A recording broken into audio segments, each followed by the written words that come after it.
Melon's Mind, back at it, same shirt, different topic. So this one is about the Jacob Blake incident somewhat. We still don't know all the details on that, but I kind of want to bring it up because of the topic of police shootings in particular and police brutality. I think that police should be held to the same standard as us as civilians here in the state of California. There's no getting around it. The laws are corrupt. Across the country, we have corrupt laws. If you didn't know that, I guess you've been chilling with my buddy Patrick Starr under a rock because it's corrupt out here. But every once in a while, we do get things right. And believe it or not, the state of California actually does have logical laws and standards when it comes to the criteria for self-defense. So there's three things that are necessary for you to lawfully claim self-defense here in the state of California. Number one, you reasonably believe that you or someone else is in imminent danger of serious bodily harm or even death.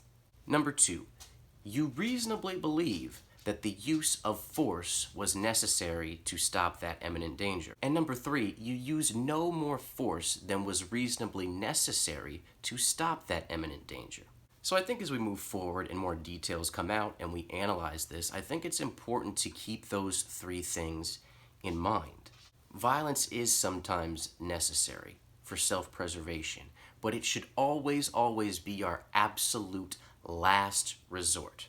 I've said this before in another video. Police officers are human beings, and I don't think that just because you have a badge, you should be held to a lesser standard than a civilian. We as civilians seem to be held to a higher standard than the police, even though the police have training.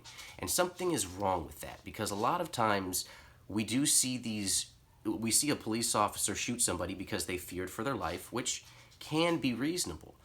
But was it reasonable in that particular situation? Sometimes it is not. Sometimes all three of those criteria are not met. And of course, legally, it doesn't apply in that situation. But my point here is that morally, that's probably our best set of standards for choosing whether or not we should take violent action to stop something, or just in any given situation, whether or not we should be violent.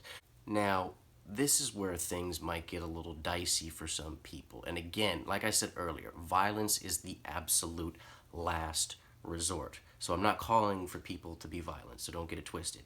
But what I am saying here is if we look at those three standards again, was there an imminent threat to you or somebody else? Was violence the only way, or force the only way to stop that perceived threat? And did you use a reasonable amount of violence to stop it? Well, I'm a big Second Amendment supporter. Why was the Second Amendment written? I'll give you a hint. It wasn't to shoot thugs that were trying to break into your house. It was to defend against tyranny, was it not? And who enforces tyranny? It's not the people writing the laws. It is law enforcement and military itself that is usually carrying out these acts of tyranny. So we have to ask ourselves again,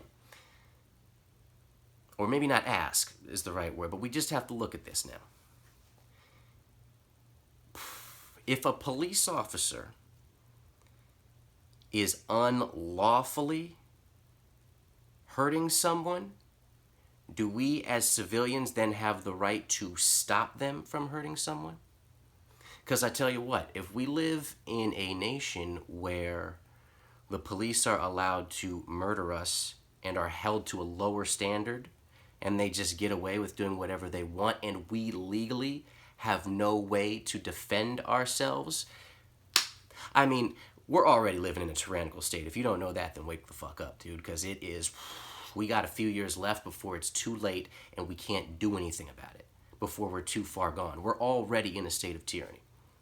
So if we're in a place where, hey, cops can kill you and you can't do anything about it to defend yourself or to defend a loved one, you just have to stand there and watch and scream and record it on a phone, then show it to the judge, show it to the jury, and they're like, he feared for his life. If we live in that place where cops can get off with murdering people and are held to a lower standard than us as civilians just because they have a badge, there's an imbalance between the states and us as people. We are now subjects to the government rather than... Been kind of rambling, but the point is, if we as civilians are held to a higher standard for self-defense than people who have badges, then guess what? We live in a state of tyranny because they are allowed to impose their force, impose their will on us without us being able to defend ourselves in any sort of way. That is completely lopsided. Remember, it's governments that should be afraid of us as the people, not the other way around. And we are very much so the other way around right now. I'd say, as a whole, Americans are terrified of the government.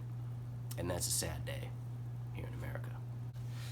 That's pretty much it. Like I said, we still don't know all the details. Some more details are coming out. So maybe when we know more information, maybe we'll be able to say, you know what, this was justifiable because it ticked off those 3 boxes of logic. Though that's not really going to be the reason because that's not the law. Unfortunately, law and morality are not one right now. But I think we need to start thinking about it as a whole and demanding that they become one. We need to get rid of this corruption. We do. So, if you watch this, please do me a big favor, and I hate to be that guy, but can you like it or subscribe to my page or something like that if you enjoy the material? Because right now, as I'm making this video, most of my videos only have about 10 views or less. So I'm not in it for the views, but I would like to reach a few more people, and I feel like the content that I put out is not exactly the type of content that YouTube wants to bump up very high. So please help me out, like it, so you know the whole algorithm thing and whatnot. I hope you have a great day, and take it easy.